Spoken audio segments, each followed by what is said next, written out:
Hello friends, अस्सलाम वालेकुम and welcome to my YouTube channel. Shaukat Muqaddam Pakistan navy के साबिक़ ऑफ़िसर हैं। रिटायरमेंट के बाद दो मुल्कों जनूबी कोरिया और कज़ाकिस्तान में पाकिस्तान के सफ़ीर भी रहे हैं। इनकी दो बेटियां और एक बेटा है। इनमें से एक बेटी का नाम नूर मुक़द्दम था। नूर मुक़द्दम 20 जुलाई की शाम दर्दनाक तरीके से कत्ल की गई और इस कत्ल ने पूरे पाकिस्तान को हिला कर रख दिया। ज़ाकिर जाफ़र के दो बेटे हैं। इनमें से एक बेटे का नाम ज़ाहिर जाफ़र है और ज़ाकिर जाफ़र की अहलिया का ताल्लुक़ एडम जी फैमिली से है। ज़ाकिर जाफ़र के बड़े बेटा का नाम ज़ाहिर जाफ़र है। ये अमेरिका में पैदा हुआ और न्यू जर्सी में पढ़ता रहा। बरतानिया में भी ज़ेर तालीम रहा और आजकल पाकिस्तान में मुकीम था। ज़ाकिर जाफ़र सोने का चम्मच लेकर पैदा हुआ, लिहाजा इसमें वो सारी ख़राबियाँ मौजूद हैं जो अमूमन अमीर आदमी में मौजूद होती हैं। बदतमीज़ी, मगरूरी, बदअखलाक़ी। ज़ाहिर जाफ़र दिन रात अपने वालिदैन की दौलत उड़ाता था। नूर मुक़द्दम और ज़ाहिर जाफ़र दोनों दोस्त थे। एक दूसरे के साथ रहते, घूमते फिरते और खाना खाते थे। 19 जुलाई 2021 को नूर मुक़द्दम घर से अचानक गायब हो गई।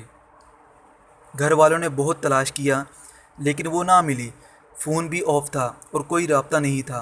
नूर मुक़द्दम के वालिद यानी शौकत मुक़द्दम ने ज़ाकिर जाफ़र से राब्ता किया तो उसने जवाब दिया कि मैं कराची में हूँ और मैंने पता किया कि नूर ज़ाहिर के साथ नहीं है। वालिदैन ने परेशानी की सूरत में फ़ोन करने शुरू कर दिए। इस दौरान नूर मुक़द्दम का फ़ोन ऑन हुआ तो इसने अपनी वालदा को बताया कि मैं अपने कुछ दोस्तों के साथ लाहौर में हूँ, 1-2 दिन तक वापस आ जाऊँगी। ये सुनकर नूर मुक़द्दम के वालिदैन सुकून में आ गए। और दोस्तों, 20 जुलाई 2021 को असल हकीकत का पता चला। वो लाहौर में नहीं थी बल्कि ज़ाहिर जाफ़र के साथ उसके घर में थी और ज़ाहिर के वालिद ने नूर मुक़द्दम के वालिद से झूठ बोला था। और 20 जुलाई 2021 4 बजे नूर मुक़द्दम और ज़ाहिर के दरमियान झगड़ा शुरू हो गया। ज़ाहिर ने नूर को मारना शुरू कर दिया। नूर ने जान बचाने के लिए खिड़की खोलकर पहली मंजिल से छलांग लगा दी। नूर इस दौरान ग्रिल से टकराई और ज़मीन पर गिरने से बुरी तरह ज़ख्मी हो गई। घर पर उस वक़्त 2 मुलाजिम थे, जिनमें से एक का नाम जमील अहमद और दूसरे का नाम मोहम्मद इफ्तिखार था।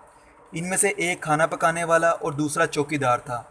नूर जब ज़मीन पर गिरी तो घिसट कर गेट की तरफ बढ़ने लगी और चौकीदार की मिन्नत कर रही थी कि गेट खोल दो, ज़ाहिर मुझे मार देगा, कि गेट खोल दो, ज़ाहिर मुझे मार देगा, ज़ाहिर मुझे मार देगा। लेकिन उसने एक न सुनी। इस दौरान ज़ाहिर जाफ़र तेज़ी से नीचे उतरा और नूर को बालों से पकड़कर घसीटते हुए दोबारा ऊपर ले गया। और यह दिन 4:30 बजे का वाक़या था।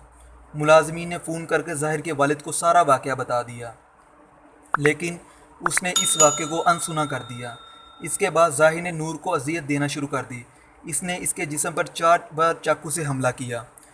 नूर ज़ाहिर की मिन्नत करती रही मगर वो नूर मुक़द्दम को अज़ियत देता रहा। नूर ने अपने फ़ोन से वीडियो कॉल्स भी की और बहुत शोर मचानी, लेकिन कोई इसकी मदद को ना आया। ज़ाहिर ने अपने वालिद को फ़ोन करके बताया, नूर मेरे साथ शादी नहीं कर रही, मैं उसे मारने लगा हूँ। लेकिन उसके वालिद ने इस बात को भी संजीदगी से नहीं लिया। इस दौरान घर के बाहर लोगों का हुजूम लग गया और मुलाज़मीन ने ज़ाहिर के वालिद को दोबारा फ़ोन करके बताया कि अंदर से चीखों की आवाज़ें आ रही हैं। इस दौरान ज़ाहिर के वालिद यानी ज़ाकिर इस्लामाबाद के एक इदारे में फ़ोन करके बताया, मेरा बेटा ज़ाहिर मेरे घर में किसी लड़की के साथ बदअखलाक़ी, गैर कानूनी जिनसी से ताल्लुकी से पेश आ रहा है, आप वहाँ जाएँ। इस दौरान ज़ाहिर और नूर के दोस्त भी वहाँ पहुँच गए।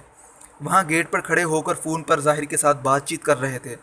थेरेपी सीज़ की टीम ने ज़ाहिर को दरवाज़ा खोलने का कहा और ज़ाहिर ने इनकार कर दिया। इस दौरान टीम लीडर अमजद सीढ़ी लगाकर ऊपर चला गया और खिड़की तोड़कर अंदर दाखिल हुआ और दाखिल होते साथ ही एक अजीबोगरीब मंज़र देखते ही सख्ते में आ गया। पूरे कमरे में खून फैला हुआ था और नूर का जिस्म सर से अलग था और अमजद ने मदद के लिए अपनी टीम को ऊपर बुलवाया, लेकिन इनके आने से पहले ही ज़ाहिर ने अमजद पर हमला किया, लेकिन गोली पिस्टल में फंस गई। फिर ज़ाहिर ने अमजद पर चाकू से हमला करके इसको ज़ख्मी कर दिया, लेकिन अमजद फिर भी इसका मुकाबला करता रहा। इस दौरान टीम आ गई और अमजद को ज़मीन पर गिराकर बांध दिया। एक आदमी ने पुलिस बुलवा ली और पुलिस भी ये मंज़र देखकर हैरान और सख्ते में आ गई और जाए वक़ुआ से ज़ाहिर को गिरफ़्तार किया और नूर मुक़द्दम के वालिद को इस वाक़े का पूरी इत्तला दे दी। इस वाक़े के बाद ज़ाहिर का वालिद कराची से वापस आ गया और पुलिस पर गर्म हो गया और कहने लगा, आप मेरे बेटे को कातिल कैसे कह सकते हैं? لیکن پولیس نے ذاکر جعفر کو بہت سمجھایا لیکن وہ ایک نہ سمجھا۔ ذاکر جعفر نے ہر قسم کی طاقت استعمال کرنے کی کوشش کی اور دباؤ ڈالنے کی بھی کوشش کی، لیکن ڈی آئی جی افضال کوثر صاحب یہاں قابل تعریف ہیں، کسی قسم کے دباؤ میں نہیں آئے۔ جب یہ ثابت ہوا کہ اگر ظاہر کے والدین اس معاملے کو سیریس لیتے تو نور مقدم بچ سکتی تھی، تو اس آفیسر نے ذاکر جعفر اور ان کی اہلیہ عصمت ادم جی اور دونوں ملازمین کو گرفتار کر لیا۔ جو ذرا سی ہمت کرتے تو اس وقت نور بچ سکتی تھی۔ اب ظاہر، اس کے والدین اور دونوں ملازمین اس وقت جیل میں ہیں۔ اور دوستو، یہاں پر حیرانگی کی بات یہ ہے، جب تفتیشی آفیسر ظاہر سے تفتیش کرنے کے لیے آتا ہے تو ظاہر ان کو کہتا ہے آپ مجھ سے بات مت کیجیے، میرے وکیل سے کیجیے، میں ایک امریکی شہری ہوں۔ دوستو، آپ کا اس ویڈیو کے بارے میں کیا خیالات ہیں نیچے کمنٹس باکس میں بتائیے۔ خدا حافظ۔